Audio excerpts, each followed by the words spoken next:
Hey folks, Dave here, and I like knives. Here to talk to you today about the Kershaw Vedder. This is a knife that has since been discontinued, but it remains interesting, so we're going to take a look at it. But first, how big is it? Starting off here with the wrap number 1 and number 2. So you can see that as far as sharpened blade length goes, it's not far off the number 1, but has a much shorter handle.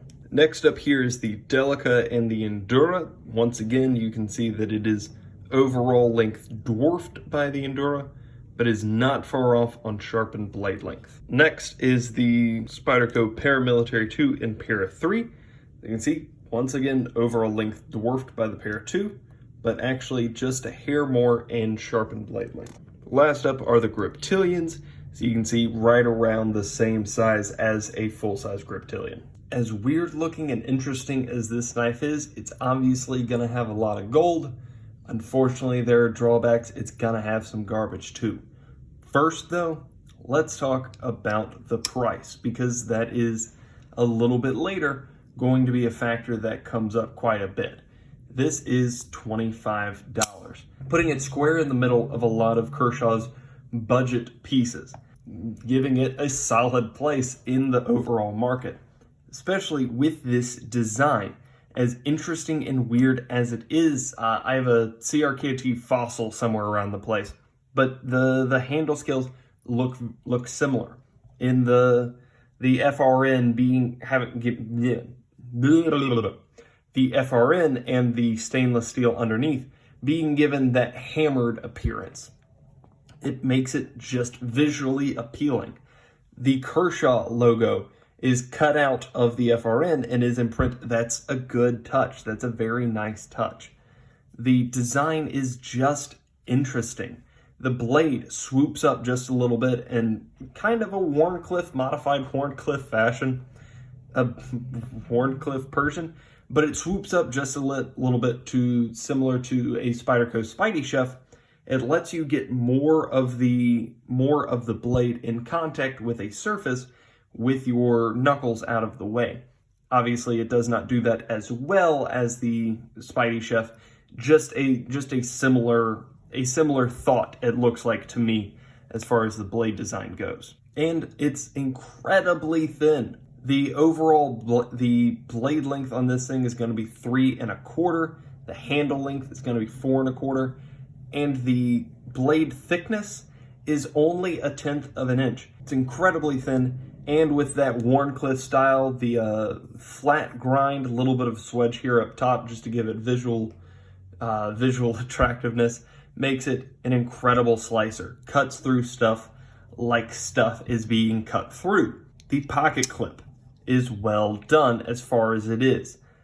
This is not the original pocket clip. I have switched them, but with the original pocket clip, it is canted off to one side. So what that does is kind of hides the flipper tab so that this doesn't get triggered while in your pocket.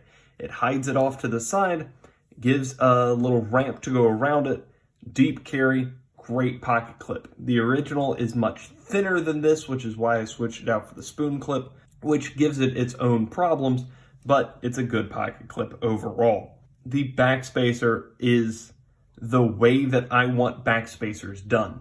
It is and a little piece of FRN screwed here into the back. That part's jimped. I'm not entirely sure why. The most important thing about this, though, is that lanyard hole is out of the way.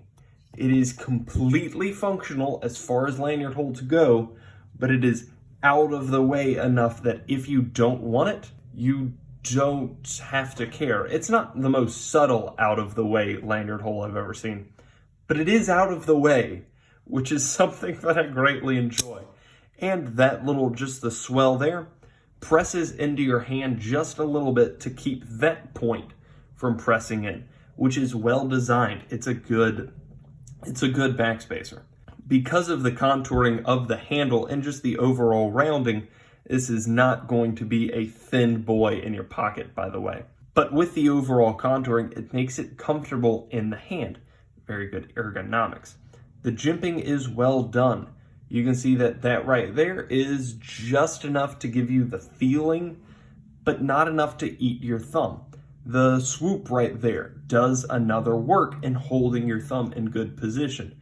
There's a little prominence right there you can put your finger on for a precise draw cut. Well done, along with the frame lock relief. Is this a liner lock? Is this a frame lock? I'm not entirely sure. But with the lock bar relief being cut out on the inside, that's not something that you almost ever see at this price range. That is a higher end, in my experience, that is a higher end feature, is an internal lock bar relief cut. But for some reason, it's here on the Kershaw Vedder. One of the most fun things about this knife is going to be, oh, that kick. Let me see if I can hold it.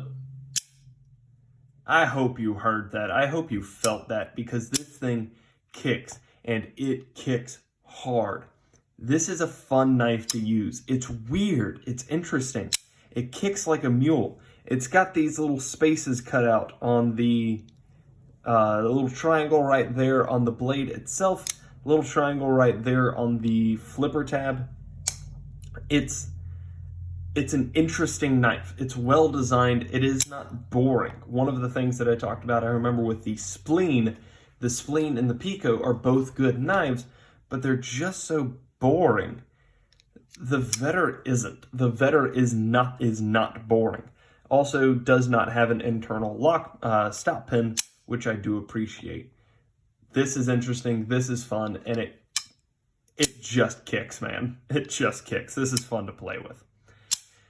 There is going to be a lot of garbage, though, too. Partly because of the price, because of the budget features. There's a lot of drawback here, unfortunately. And one of those is going to be on the weight. This is 4.7 ounces. It's not a light boy. Now, it is lighter than the previously aforementioned spleen or Pico, but that's because those are 5-point-something ounces. This is only 4.7. It's still a heavy boy. It's still an ounce more than an ounce an inch.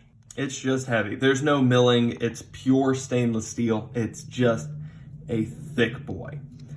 With the pocket clip, this is cinched down as tight as I feel comfortable, and there is just a little bit of blade wiggle. It's worse, not blade wiggle, I apologize. Wiggle on the pocket clip. It was worse on the stock, very thin pocket clip. The thin clip also coming to a fairly sharp point, which I've already damaged one couch by sitting on it with a pocket clip. I'm afraid that that would be damaging of another, which is part of why I switched out for the spoon clip. And a lot of the other stuff, well, I've already mentioned, comes down to just the budget aspect. You can see that right there that's a missed grind. It's not missed on the other side, but it absolutely is missed there. With the beard, they also didn't grind it all the way to the base of the blade. You can see that it flares out like it's not supposed to. Both of those are they're just misses. They're just cute. Well, that's a QC miss. That is a design flaw. That's something that was an intentional choice that they just never went back and fixed. Obviously, the materials are also going to be a downside of this. Part of the weight is because it's pure stainless steel and 8CR13 MOV blade steel. But overall, this is an interesting knife. This is not something that I have the same relationship and same appreciation for as the spleen or as the Pico, but it is something that I'm glad existed for however brief a time it did. They are still available in certain locations. I believe they are going to eventually die out. And, well, Kershaw did a fun thing. They did a good thing. You can see even here on how it has that hammered texture, and there it has a bit of a smooth spot where it comes together. That's a pinch grip. You can get up in there, and it's well designed. Kershaw did a good thing here, and they priced it well, and they designed it well, and they put a good spring in it. It's a fun knife. I love these fun budget Kershaw models, and this is up there with the best of them that I'm aware of. If y'all have any questions, comments, or concerns, let me know down below, or stories, let me know. Other than that, y'all have a great day.